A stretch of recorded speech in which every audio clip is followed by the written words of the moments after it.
All right, let's try and do this on one take. So let's see the games I missed and why. So I didn't talk about the Steelers and Raiders game because I forgot, and there really wasn't anything to talk about. The Steelers aren't going to win pretty. They're not very fantasy friendly, and they're especially not going to do it against good teams. They're just not going to have a high pace of play. You guys have probably already heard about like Matt Canada sucks as a play caller. Pickens is still good at football. They're just not going to have to win those type of games that are like fantasy friendly. Let's see. I have Warren and Najee are basically at a timeshare. It's 45-50 now to Warren and Najee. And it wouldn't shock me if Warren flips the usage. Najee just isn't going to get there because he's not going to get the receiving work. Their offense is probably not going to be good enough for him to be like this goal line guy. Let's see. If you're wondering about Austin, he's really small, and there isn't a good sample size. I'd have to pull him up. He was in on a lot of routes, but like his touchdown was a post. The safety didn't come over. Whatever. It's going to be hard to sustain multiple targets, let alone one target, let alone multiple targets, just because of how they're designed. And Muth is just good at football, so I imagine. Like even with Deontay coming back, it's going to be difficult. So like there are other guys to talk about besides Calvin Austin. Let's see, trying to pull this up. That's kind of what my thoughts are on the Steelers Raiders game. The Bucks and the Eagles game, again, nothing we didn't know. The Eagles are too cute. They had this fourth down play that they gave it to Gainwell, which was dumb. Jalen Hurts threw 2 stupid picks. They ran some trickery out of their rugby scrum quarterback sneak, and they cost them points. They basically were trying to keep the Bucks in the game. Some of this is okay from a coaching standpoint. If you care about that type of thing, it keeps your team engaged and they find it fun. And again, but the Eagles are going to be unpredictable week to week. Who's going to win from a fantasy perspective? I think Devonta Williams had a bad week, and Goddard was okay. Swift is basically just this year's Miles Sanders. If you're wondering, he's not going to get the receiving work. He's not going to get the rushing touchdowns. Like, to me, he's a trade guy because someone that doesn't know how fantasy works. Running backs need to get red zone usage, and they need to get receiving work, especially design. And we'll talk about Kyren Williams later.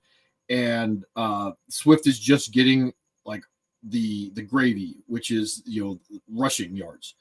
And eventually that's going to fall off if he doesn't have a good rushing game, and then you're left with a less than a 40-degree day, right? So like if he's getting the receiving work and then he's getting rushing or red zone work, and then he gets the rushing yards on top of that, then you have like a top 10 guy, and we'll get to that. So I have Quentin Johnston up if you're curious.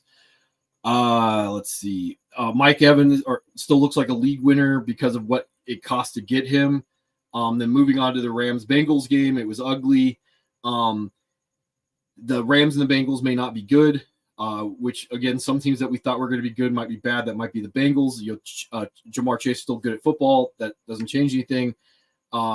Stafford, I don't think he's a good quarterback. He's okay. Puka still looks good. Kyren Williams has an elite workload. Again, design passing plays, passing work, red zone usage. He almost had the touchdown at the end of the game that went to Tutu Atwell. Again, so like that's just what we look at. So he's a guy to trade for, especially like for me. If someone doesn't know what they got, and the guy that's basically like the definition of what I want out of a fantasy running back is red zone work and passing work. He had like 7 targets in the game, and that's just kind of how what to look for. Let's see. Other things, if you guys are wondering about trades, coming up here, like what I do is I just like to present what a guy's actually worth and then just overpay for it. I've already talked about this before in the past. It's easier to do this with somebody that doesn't understand how fantasy works, and we'll talk about like certain guys to buy and sell based off of like their usage, like a DeAndre Swift and a Kyren Williams. Like Kyren Williams is going to have spike weeks because he's going to fall in the end zone, and DeAndre Swift has a harder role to fall into the end zone because he's just not what the Eagles are using him for. So like, even if the Eagles are a better offense and there's more scoring opportunity, the scoring opportunity is not going through Swift. And if the Rams are not a good offense or not necessarily a bad offense, and Kyren Williams is the guy that they're going through, like, he's going to have many more opportunities to score than DeAndre Swift is, believe that or not. Right. So coming to waivers, I like to blow all my fab early, and that's just how I roll. So like, if you're holding on to it, you're holding on to it. Otherwise, I'll just hang back and I'll just kind of watch and see who falls through it instead of overpaying. I think this is a week that you're going to see a lot of overpaying on stuff. And then I do a lot of roster return to the point that my co-managers have to tell me to knock it off because I do so much. And I miss guys, like, I'm a little salty about dropping Achane a week too early, but that's just how it goes. So this is the week, the last call of waivers, because we're heading into bye weeks. Who you're going to bid on and who I'm going to bid on, that's up to you. Like, how much to put in, again, that's up to you. Run your own roster. I've never felt bad about spending on a guy I wanted. I think like Justin Jefferson's rookie year, I way overspent on him, and he won me a league. So like, that's just how it goes. And this channel in particular isn't about being reactive. It's about being proactive. So if you want the reactive stuff, either, listen to what I did last week or go find somebody else that wants to tell you who to pick up and how much to spend on waivers this week. I'm not that interested in that stuff. Because that being proactive is how you win your league. Being reactive is how you get the same outcome as everybody else. And the exception this week being the Mike Williams injury. That's not overly predictive. Like, it was probably predictive that he was going to get hurt because he does get hurt. But the ACL this early and then being out for the year, that's kind of like the fun part of fantasy, is that unpredictability, and you can't really plan for that, unfortunately, for Mike Williams. But so the guy Quentin Johnston is the big one because he's probably going to be cheaper than Josh Palmer in certain leagues, and Quentin Johnston has more upside. I'm going to talk about him a little bit right now because I kind of think that Quentin Johnston is really good at what he does well and really bad at what he doesn't do well. He is the epitome of a good athlete that is a bad football player.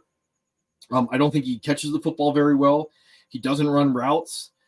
He just kind of plays sandlot, like contested catch, yak monster. And if that's your type of thing, but in the case of Quentin Williams or Quentin Johnston, the thing is, like, he'll grow into that role. And I'm gonna probably do a video tomorrow on the Cardinals Michael Wilson, because there's going to be so few guys left on waivers that have like that quote unquote league winning upside. There's just going to be all that roster trash that's going to be available that in a lot of leagues that you can just pick up at any time and just kind of like cross your fingers.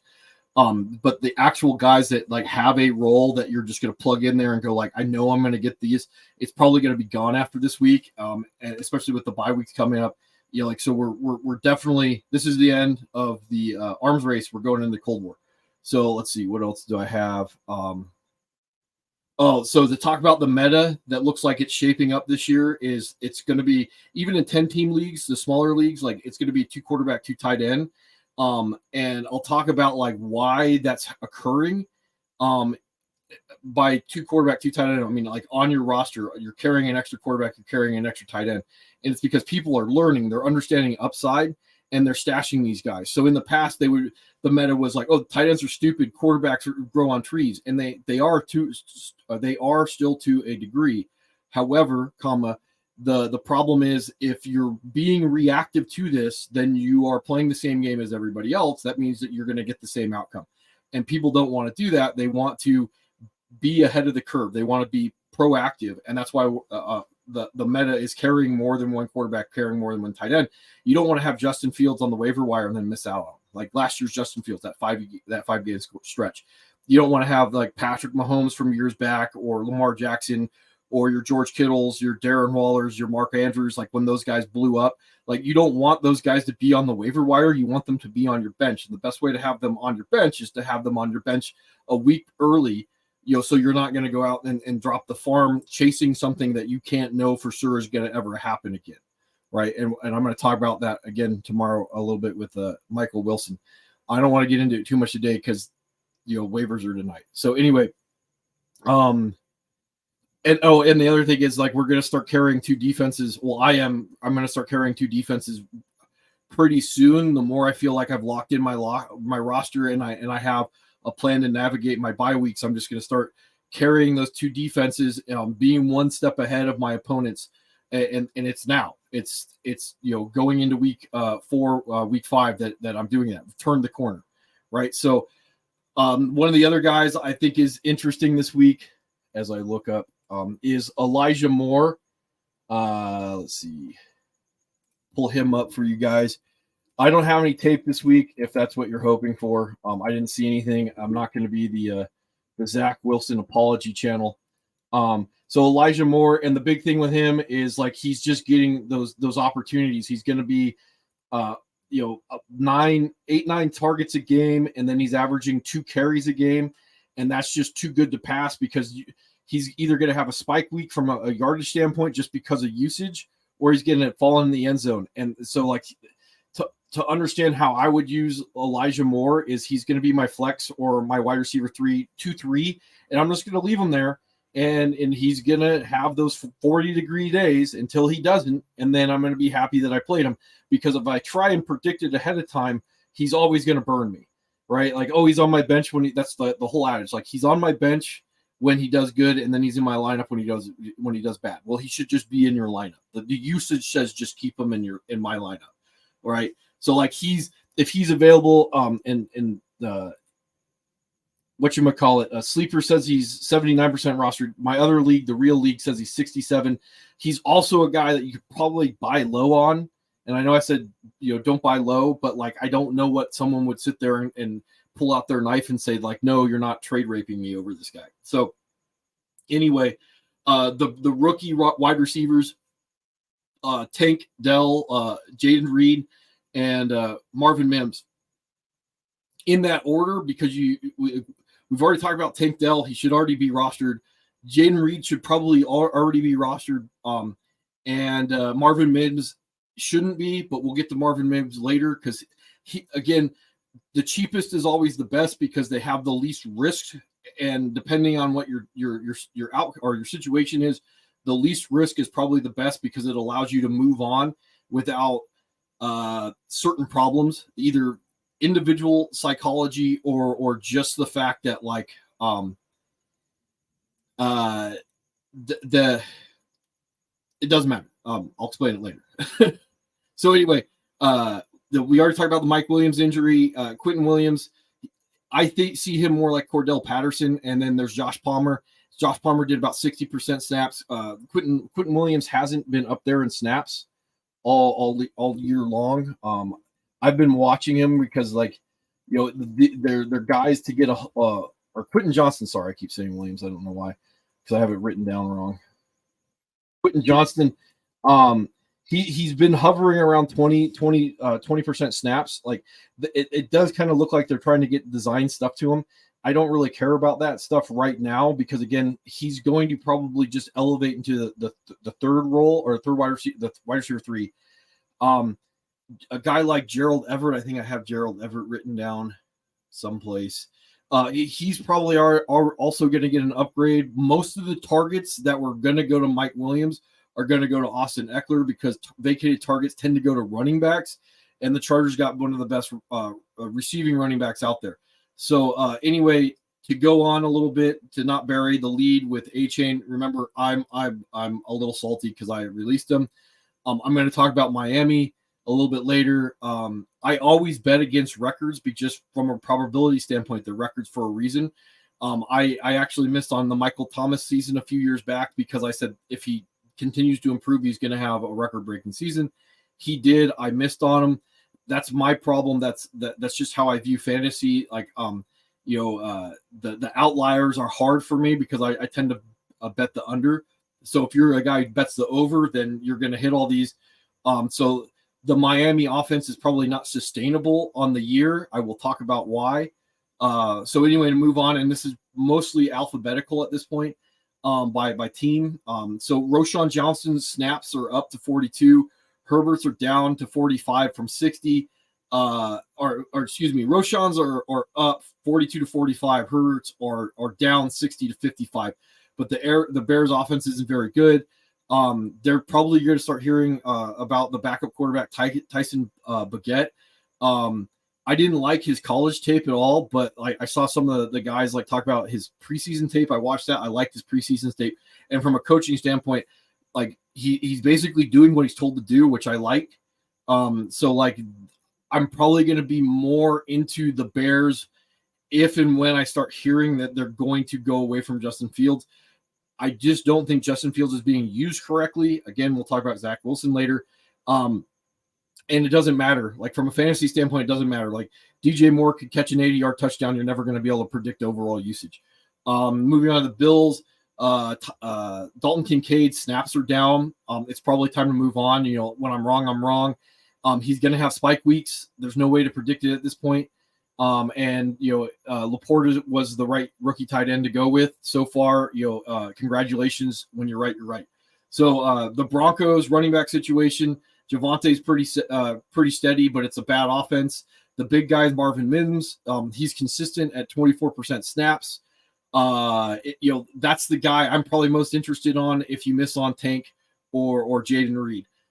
Because again, if he's doing what he's doing, and I will pull him up and I'll talk about him a little bit because I did put a little effort out. That's not who I want. I want Mims.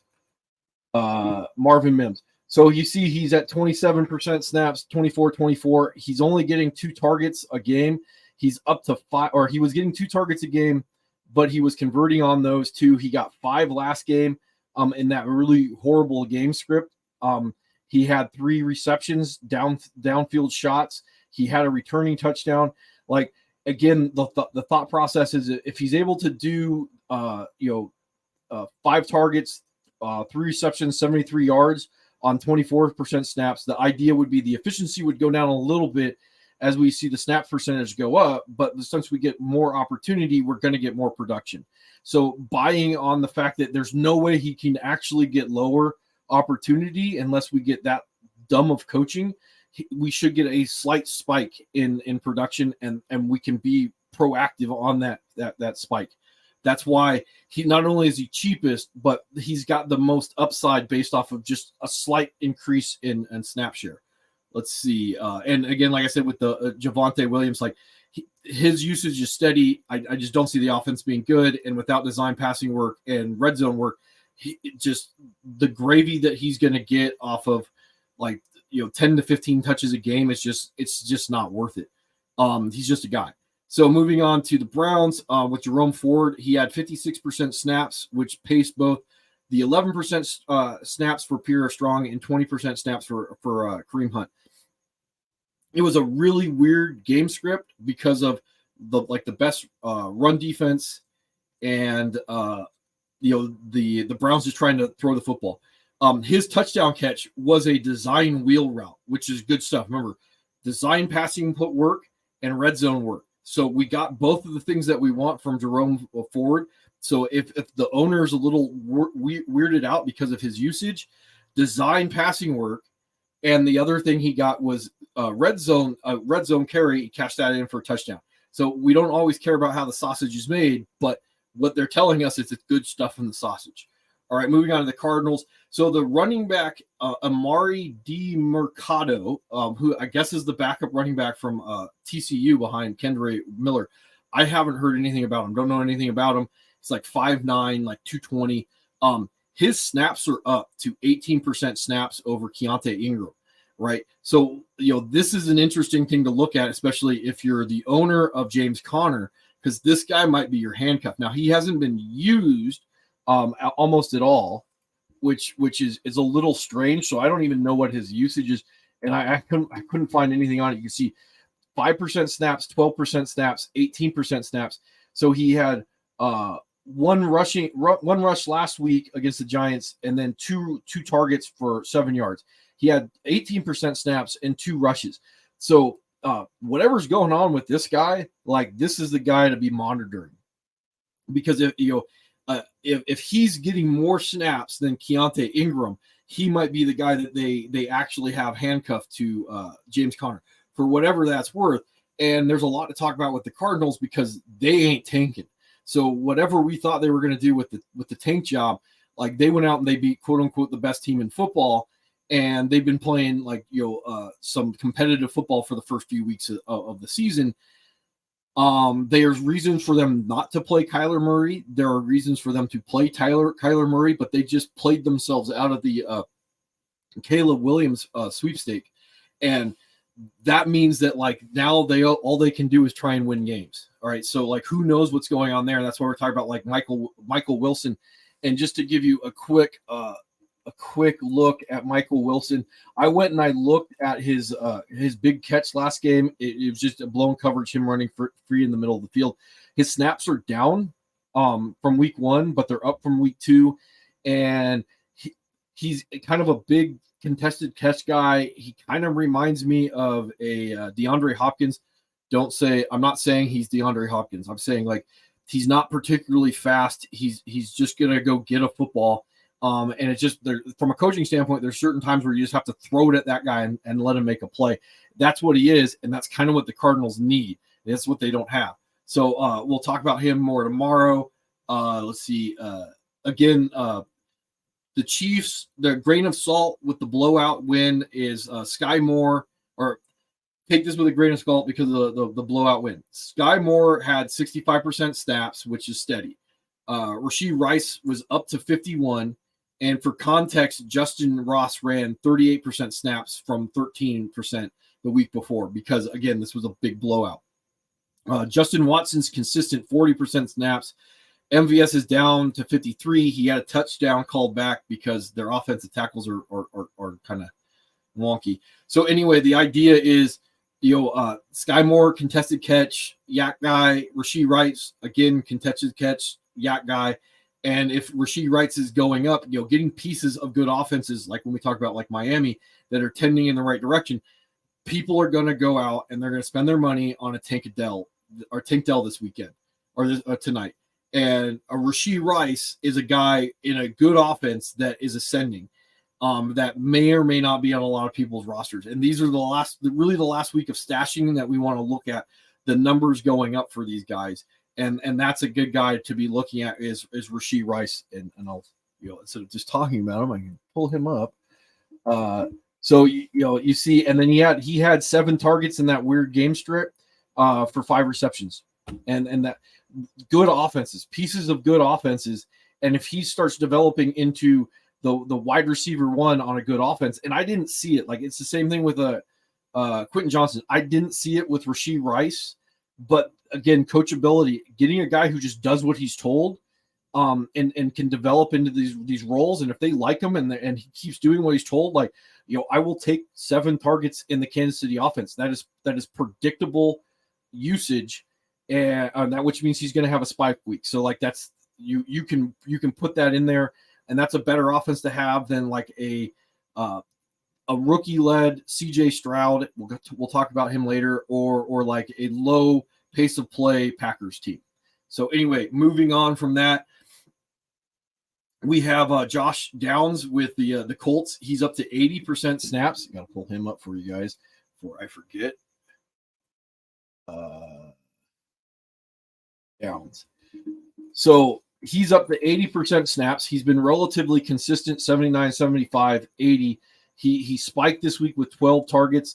They're not particularly efficient targets.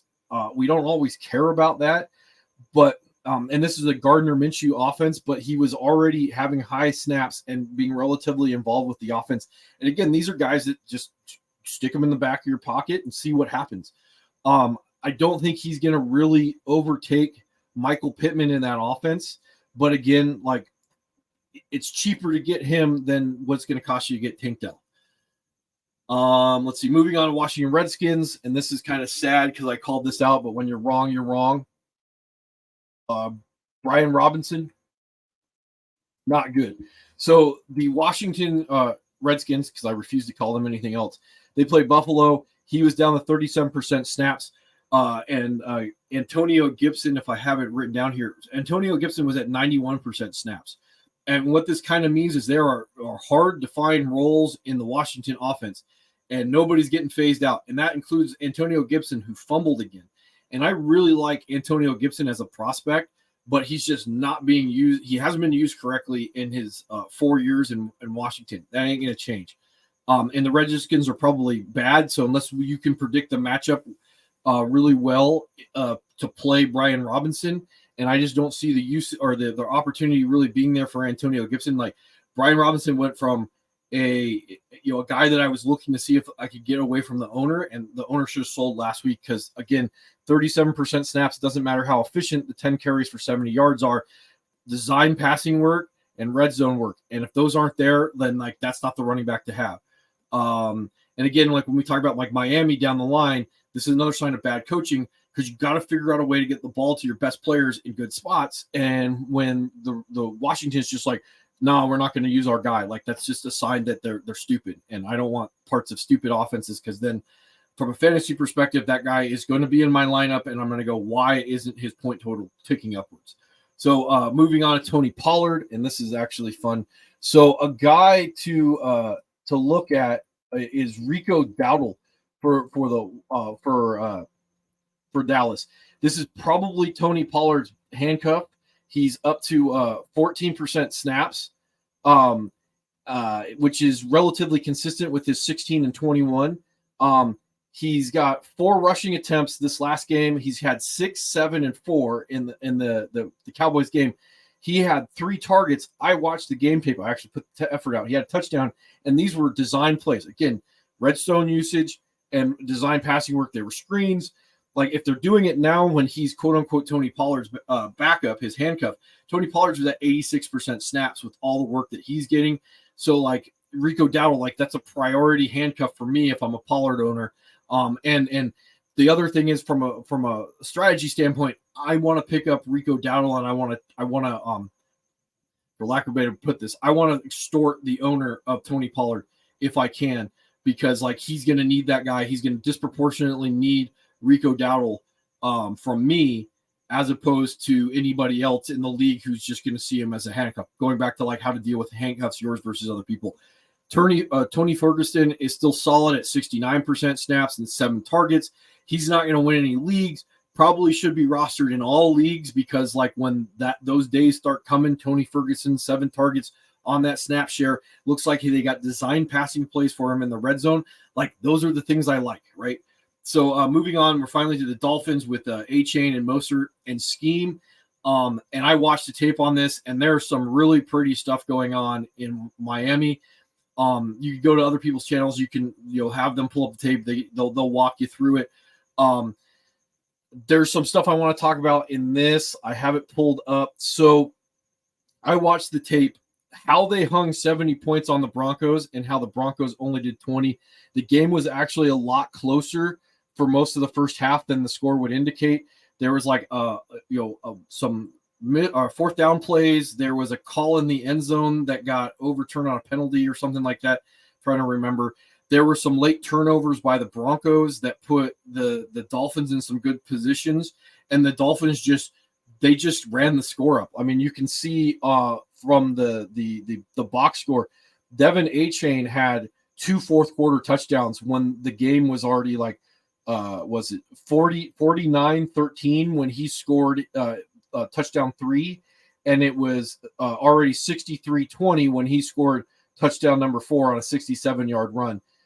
So like Raheem Mostert scored 2 touchdowns in the third quarter when I would have, as a coach, already been taking him out of the game. He scored 35 when it was 35-13, scored again at 42-13, with 29 seconds left to go in the fourth or the third quarter. They're just running the score up. Like Robbie Anderson, his 68-yard touchdown came in the fourth quarter when the game was already out of reach. So going back to like the second quarter, when the game was still relatively close at a certain point, I think you'd see that the Dolphins kicked the field goal at 6:36 in the second quarter to cut it to 21-10. That was off of a touchdown that was called back, and then the dam kind of broke after that with Raheem Mostert's his 20-yard run with 149, and then another turnover. So there was a 3-yard run at 129, and then Denver got a last-second field goal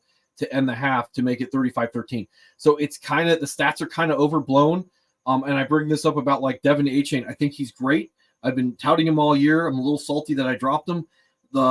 Who knows how that running back room is going to shake out with Mostert, Jeff Wilson coming back, Solomon Ahmed coming back eventually. Achane should be in the offense. Again, I'll talk about a guy like this. He should be used as like a wingback slot, getting carries and getting receptions. He would be great for this offense because you could spread out everybody because of Waddle and Tyreek Hill, and then you have a guy who runs like a 4-3 coming downhill on the inside zone, and it's going to be nasty for people to get where they need to get on the run fit. Or you could just get them the ball out in space and design passing work. And again, 4-3 speed. This is the stuff we like from a running back standpoint. Unfortunately, I just don't see him ever getting lead work, which he's going to be a great RB2 type flex guy, and you're going to have to sit him in your lineup, and you're going to have to deal with like not just 40-degree days, but like sub 40-degree days where the Dolphins just forget that he's there, because there's going to be other weeks where they forget that Mostert's there. And again, I've talked about this with like these offenses that have multiple weapons, where it's just like, and we saw it in the Eagles game with the Bucks, where it's like, oh yeah, we do have Devonta Smith. Sorry. And the week before that, they're like, oh yeah, we do have AJ Brown. Sorry. And you're going to probably get that with an Achane. And to be honest, like if you're curious, like, yeah, he's worth a lot of fab or waiver wire claim, because like he's obviously never going to have another 49-point week, but like, yeah, is the range of outcomes for him to have another 30-point week on like a 10-touch game? Yeah, absolutely. So moving on from that, we go to the Falcons. Bijan was at 81% snaps. I tried to look out how he was used in this passing game, and I couldn't find anything on it.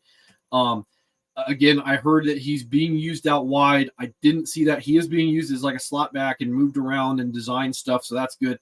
Again, with Algier, only 30% snaps. He's phased out when it's not a good game script. If the Falcons can't dictate tone, they don't know how to play football. And we're going to talk about Zach Wilson down the line, but the same thing with Desmond Ridder. When you have a coaching staff that can't use their players correctly, and we're talking about Kyle Pitts and Drake London and even Bijan, and they're trying to hide a Desmond Ridder instead of using his strength, you have bad coaches. And it makes me remember the movie World War Z, where the virologist was talking about nature and how nature likes to make weaknesses look like strengths. Well, that's what coaches are supposed to do, and let your players do what they do well, and figure out ways to get around what they don't do well. And that's not something you're seeing in Atlanta. And, I could talk about like why you have a front office that's bringing in a Kyle Pitts and a Drake London to not use them. Something's going on there. And if I was ownership, I would not be happy about it. Okay, so the Giants, not a lot to say about the Giants coming off their game. Like Brady's the guy to own at 82% snaps. Waller had 82% snaps, 7 targets. Like there is light there. Daniel Jones can still not throw a deep ball. Has no accuracy, but there is stuff to like about that until what's his face? Barkley comes back. Okay, now we're on to the Jets. I did hear some people talk about like Zach Wilson.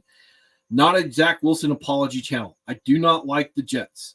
I'm not a Jets fan. I do not like Zach Wilson. I think he's a douche. But from a fantasy perspective, what I care about is there light at the end of the tunnel for Breece Hall and Garrett Wilson? The answer is no, because the coaches for the Jets are bad.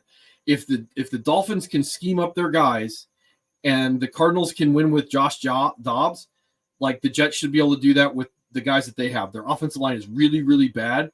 Their coaches did no service to Zach Wilson. Zach Wilson is either a tick behind or just doesn't understand. He's not good at football, right?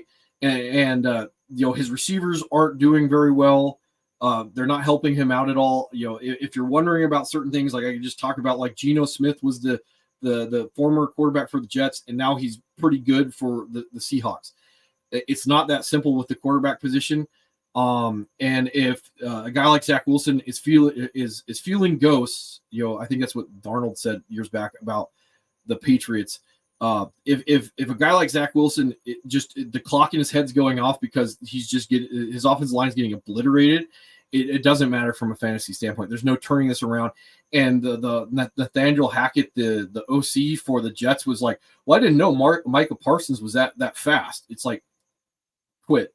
Like you shouldn't be doing that job. So yeah, I already talked to my co-manager that we own, Garrett Wilson, and I'm like, dude, like, there's nothing going to turn the tables on this.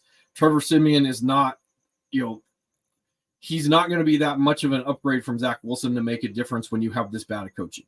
So moving on to the Lions, Laporta, congratulations.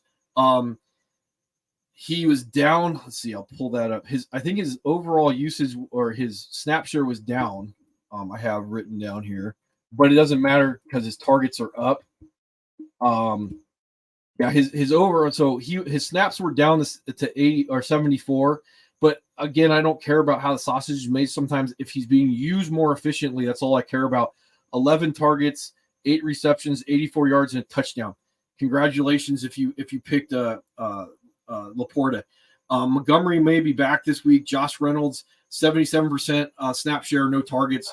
We kind of already knew that. Gibbs is fine if you have him. You should have drafted him as an RB2. That's what you're getting. He'll eventually fall into the end zone. Hopefully the Lions will use him more efficiently. But again, nothing that we didn't know. Moving on, the Packers with Jaden Reed. I watched the end of this game. Bad coaching. Jordan Love may be really good at football, especially after playing behind Aaron Rodgers. So the problem with the Packers is their pace of play, and who knows what's going to happen when I have his name, Christian Watson, comes back.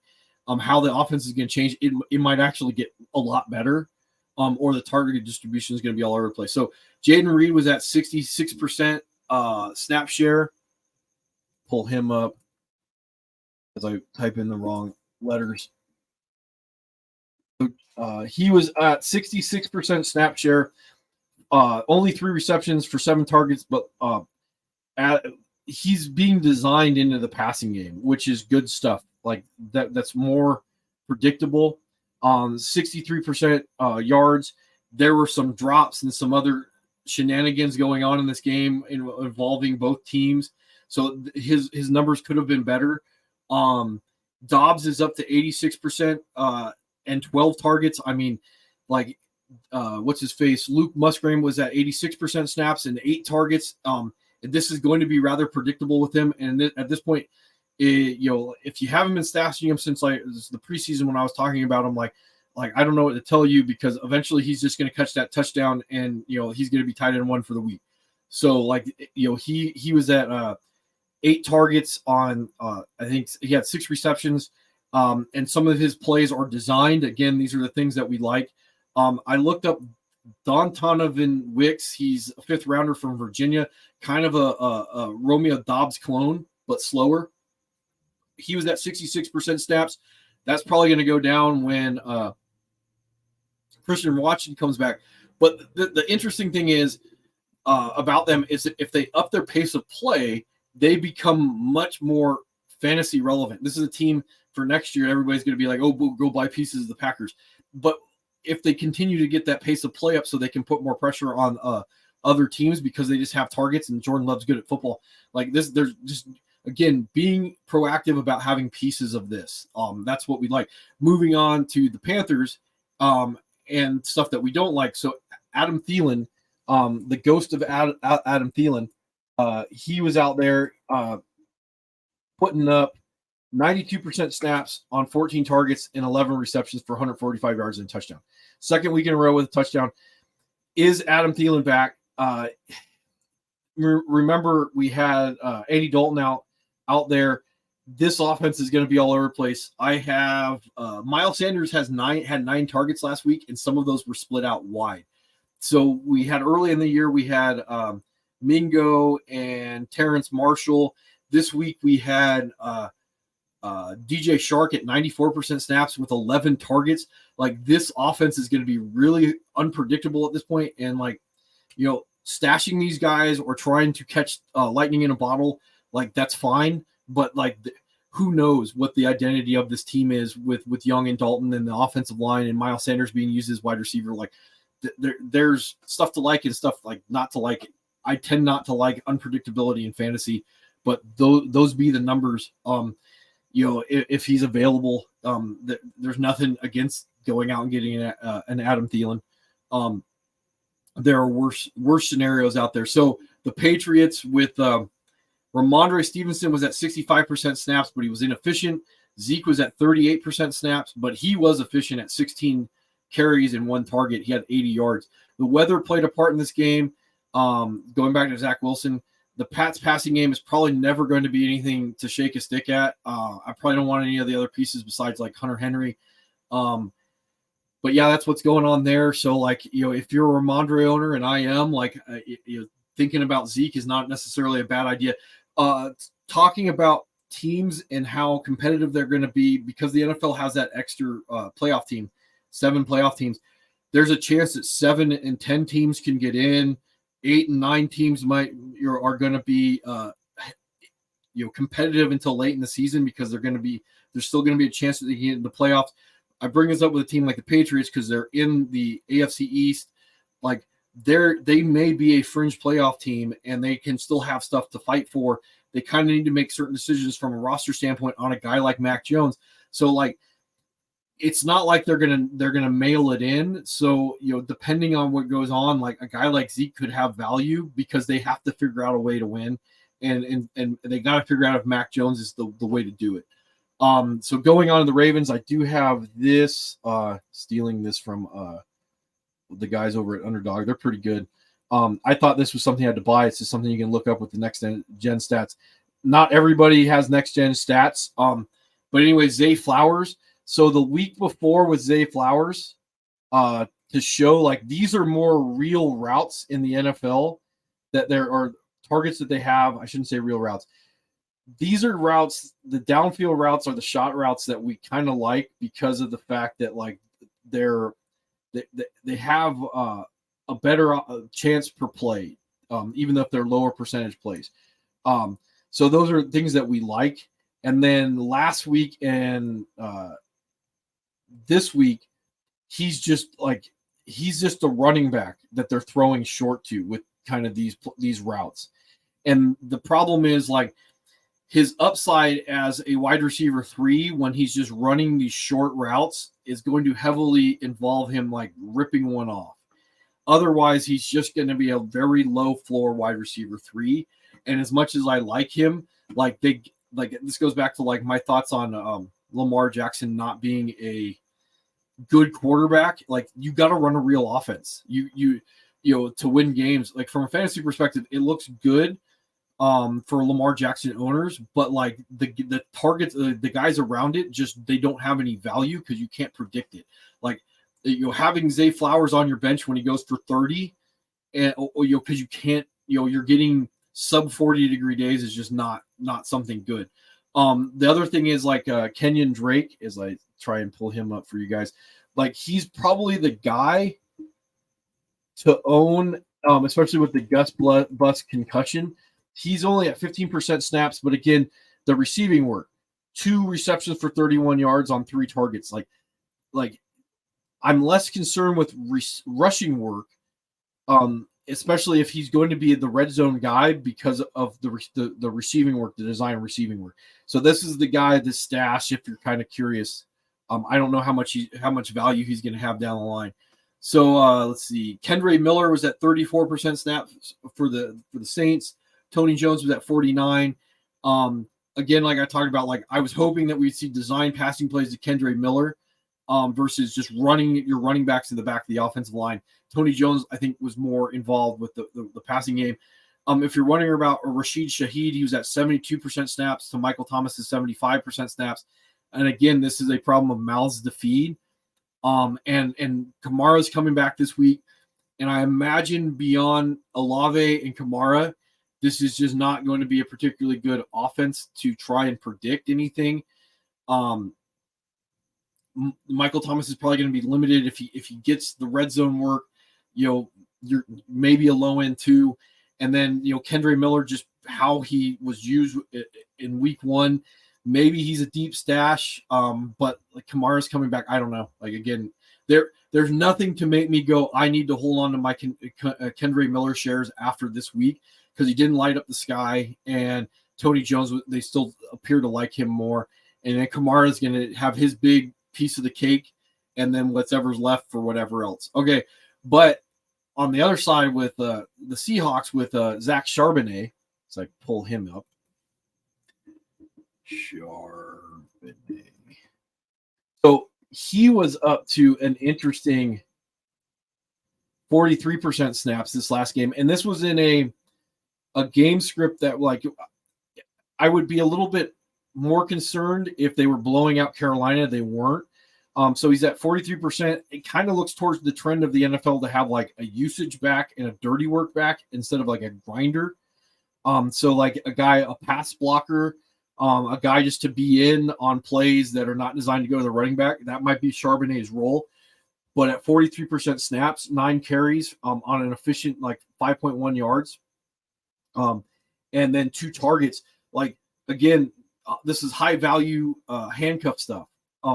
That may end up having week to week value down the line. And as we move over to the bye weeks, some of these guys are going to have to just be rolled out. They're going to have to be used, even if they're stashes. Let's see. So the Texans, let's talk about like CJ Stroud first. I'll pull him up. So remember, I have to lean around my mic.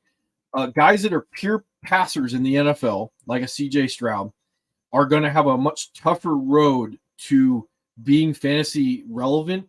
So even if he can consistently get you about 20 points a game, the problem with him is he doesn't have the rushing upside. So a 384-yard, 2 touchdown games with 1 fumble is only like 21 points, or a 20 or 280-yard passing game with 2 touchdowns, no fumbles, no interceptions is only 20 points. Like, there's limited ceiling and floor. Even if I like the fact that they are a higher volume passing offense, I want less to do with CJ Stroud, even though, again, the meta is holding 2 quarterbacks. So if I do that to choke somebody else, then that's cool. But like from a starting quarterback standpoint, he's probably going to be limited. And as a rookie, I don't particularly like CJ Stroud. There's some, like, I think he's one of those guys that are better with a good pocket. He's been kind of showing me up this year because he's been really good. But I want pieces of the higher volume passing offense to bring him up again. So Tank Dell, even if Nico Collins was down this week, he's going to probably bounce back and have another good week later on. He was at 60. Nico was at 66% snaps. Tank was at 61% snaps, but he had those 7 targets. Pierce was at 54% snaps. The Singleton is 39. Singleton was more efficient. There's a chance that Pierce will turn it around, because in this case, the offense just gets better. And as the season gets on and CJ Stroud is better, that means that there's a possibility that Pierce will be able to be featured more as the season goes on. So if the owner of Pierce is a little worried, there is a little light at the end of the tunnel to try and take advantage of. And I think there's some O-line injuries that they might be able to coach their way out of a brown paper bag with. The Titans next. Chig was at 81% snaps. That would be super awesome if they could change quarterbacks in Tennessee. I haven't heard anything about that yet. Derrick Henry was down to 38% snaps. He had 11 carries. They were inefficient. Spears was at 54% snaps. He had 4 carries and 4 targets. Spears has high value written all over him. It's just something's going on there in Tennessee. You probably want nothing to do with this at all. The Vikings, Madison was at 80% snaps. Chandler still had his 5 opportunities on only 15% snap share. And I have no idea how Cam Akers fits into this, because I have no idea if Cam Akers can even play football anymore, or athletically can play football. There are problems about Cam Akers when he came out of college as a converted quarterback, if how much he was actually good at football and how much he was an athlete. And you just lost the athlete side of it, and you have questions about how good a football player he is. Like, I don't know how it fits in. And the Vikings are 0-3 now, and that's another monkey wrench at it. Jordan Addison was only at 71% snaps. Most of his work came in the second half. KJ Osborne is still at 93% snaps, and I think he only had like one target the entire game. So again, Addison, there's still room to grow. I'll pull him up as I talk about him. So with Jordan Addison, 71% snaps. He had 8 targets mostly in the second half, 6 for 52. So there's a little bit more room to move into this. And again, like from a pure fantasy perspective, he's sitting there around wide receiver 2 usage, and I can definitely see there's going to be spike weeks when they decide to take away other guys. So that's a guy. I don't know how much anybody's going to be selling him to you on the cheap. And next, we move on to the bye weeks. I have that pulled up if we're wondering. So the teams to look at, we have the Browns, week 5, the Chargers, the Seahawks, and the Buccaneers. And there's probably a lot of pieces of this that'll be in a lot of people's lineups. So not only would I be planning on who I'm going to use if I have these players, but looking at what head to week 5 and stashing some of these guys on my bench ahead of time so my opponent won't have the ability to use waivers, because again, I want to be proactive and not reactive to this stuff. So I want to think more than one step ahead. Those are the things I'm going to be looking at, pulling that up, and seeing if I have the ability to kind of block somebody. If I'm wondering of what wide receivers, these wide receiver 3s, I'm going to be going after, knowing who my opponent is in week 5 and who they would potentially end up using might help me to figure out which of the guys that I will be targeting in either pre waivers or post waivers. Let's see. So to recap, I know I've had a few people like bring this up about recapping. So we have trade DeAndre Swift, trade for Kyren Williams, because one probably has more value and one probably looks like he has less value unless someone's savvy. Elijah Moore is nice as like a low end 2 or a flex appeal. Because of his usage. We have the tank versus Jaden Reed versus Marvin Mims versus Josh Downs and Quentin Johnston conversation.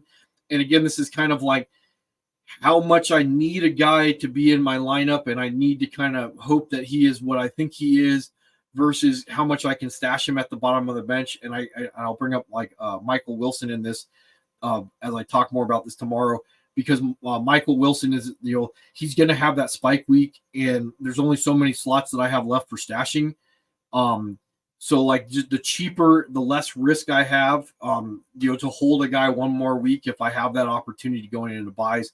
And again, with the Chargers receivers, like I want pieces of good offenses. I want pieces of good, high volume passing offenses, especially wide receivers.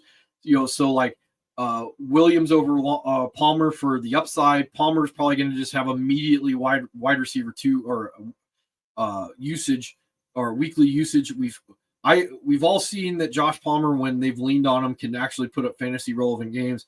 So like if you need him now, if I needed him now, that's the guy I would go for. If I have the ability to play the long game, it would be Quentin Johnston. And again, it's going to be your league identity. Some leagues, I bet Quentin Johnston is going to go for a pretty penny. In other leagues, he's going to slip through. Who knows?